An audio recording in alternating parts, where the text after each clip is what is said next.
នេះជារថយន្តក្រុងប្រភេទកេងដែលពួកខ្ញុំធ្វើដំណើរទៅកាន់ទីក្រុងហូជីមីញនៃប្រទេសវៀតណាម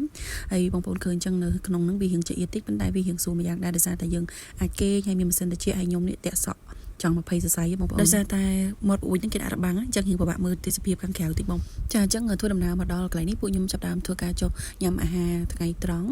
នៅហាងមួយកន្លែងនេះគេមានជាប្រភេទបាញ់កាញ់លោតឬក៏នំប៉័ងសាច់ជាដើមអញ្ចឹងណាហើយបងប្អូនដឹងហើយនៅប្រទេសវៀតណាមស្អីក៏គិតលុយដែរក្តារជូតមាត់ក្តារសើមឬក៏ចំហុយដែលគេដាក់លើចានគឺគេគិតលុយហើយបងប្អូនមើលបន្លែដែលគេដាក់ឲ្យយើងថែមនិយាយទៅយកដៃញ៉ាំហ្មងបន្លែអស់ហ្នឹងណាហើយសម្រាប់លោតចានតូចនេះគឺ60000ដងសម្រាប់ចានធំដែលខ្ញុំហាញដំបូងនេះគឺ80000ដងពេលដែលបាយប៉ាសពតរួចរាល់ពួកខ្ញុំបានបដូររថយន្តអញ្ចឹងរថយន្តមួយទៀតគឺជាប្រភេទកៅអីអង្គុយបែបនេះហើយតែ3ជួរគឺងាយស្រួលហើយទូលាយមែនតើហើយស្រួលដាក់ជើងមិនក្លែងមកមើលទេសភាពនៅតាមដងផ្លូវវិញគឺអត់ខុសពីនៅស្រុកខ្មែរយើងឯងបងប្អូនបើសិនតែយើងអត់ឃើញអក្សរវៀតណាមទេយើងអត់ដឹងថានៅប្រទេសវៀតណាមទេដល់ហើយខ្ញុំសង្កេតឃើញថាចរាចរណ៍គេក៏ស្តៀងខ្មែរយើងដែរអញ្ចឹងការធ្វើដំណើរដូចគ្នាគ្រាន់ថាបើសិនជានៅក្រៅក្រុងហ្មងរៀងម៉ូតូអីម្នាក់ធ្វើដំណើរថ្មើរជើងអត់សូវរៀងខ្លាចឡានទេគឺរៀងជិះរៀងលឿនកាត់មុខឡានពីច្រើននៅវៀតណាមសម្បូរហាង street food បែបនេះបងប្អូនហើយគេជិះចិត្តញ៉ាំបែបហ្នឹងហើយពីច្រើនម្ហូបអញ្ចឹងគឺឆ្ងាញ់ណាចូលមកដល់កណ្ដាលក្រុងឃើញមានដើមឈើឃើញមានសួនជាច្រើនឥឡូវពួកខ្ញុំចាប់ដើមចុះឲ្យបងប្អូនគឺមកដល់ចំណតរបស់គេ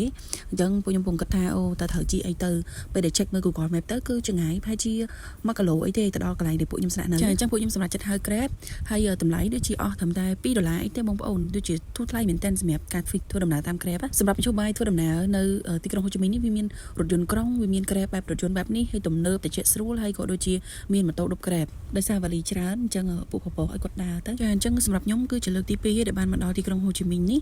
ហើយគាត់ថាលើកទី1ខ្ញុំអត់សូវបានដើរលក្ខណៈបែបផ្ទាល់ខ្លួនដោយសារពេលនោះខ្ញុំមកធ្វើដំណើរកំសាន្តជាមួយនឹងក្រុមហ៊ុនធូរនៅស្រុកខ្មែរយើងគឺមានមួកស្លឹកត្នោតរីឯនៅវៀតណាមគឺមានមួកដួនអញ្ចឹងប្រជាជនគេនៅតែព្យាយាមប្រើប្រាស់នៅចំហៀងអាគារនេះគឺជាកន្លែងដែលពួកយើងស្នាក់នៅគឺនៅជាន់ទី33ឈ្មោះថា Soho និយាយទៅរៀងភ័យដែរបងប្អូនដោយសារតែពេលហ្នឹងគឺរំជួយដីនៅមីយ៉ាន់ម៉ាហើយនៅថៃហ៎ប៉ុន្តែដល់ពេលងាកមកឃើញបន្ទប់ស្អាតអញ្ចឹងរៀងលែងភ័យអស់លេងបងប្អូនកលេចមើលក្នុងបន្ទប់ពួកខ្ញុំមានចក្រានមាន microwave មានទូទឹកកកមានសម្ភារៈប្រើប្រាស់ជាច្រើនសម្រាប់លក្ខណៈថាក្រុមគ្រួសារអញ្ចឹងនៅក្នុងបន្ទប់នេះគឺមានពីរបន្ទប់គេងយើងអាចគេងបានគ្នាច្រើនមែនទែនហើយ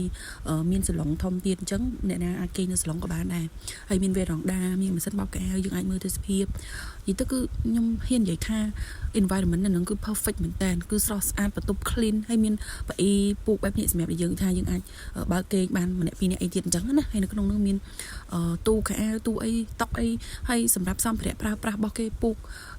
កសែងអីគឺថាស្រស់ស្អាតក្លិនល្អហើយបន្ទប់នេះស័ក្តិសមសម្រាប់សមាជិកគ្រួសារច្រើនក៏ដូចជាអ្នកដែលមកមានមិត្តភ័ក្តិច្រើនដូចពួកខ្ញុំអញ្ចឹងក្លែកមើលបន្ទប់ទឹកវិញគឺគេមានសម្ភារៈប្រើប្រាស់ច្រើនក្នុងបន្ទប់ទឹកហើយក៏ដូចជាបែងចែកកន្លែងសើមកន្លែងស្ងួតអញ្ចឹងវាងាយស្រួលសម្រាប់ពួកខ្ញុំនៅក្នុងការប្រើប្រាស់វាអត់លោកឡំទេសម្រាប់វីដេអូនេះផងដែរពួកខ្ញុំអត់មានបាន sponsor ទេប៉ុន្តែបើសួរថាខ្ញុំឲ្យ rate ប្រមាណគឺខ្ញុំឲ្យ10លើ10ដោយសារតែកន្លែងនេះគឺស្អាត clean ហើយ comfortable មែនតើនេះជា view ដែលថតចេញពីបន្ទប់ខ្ញុំ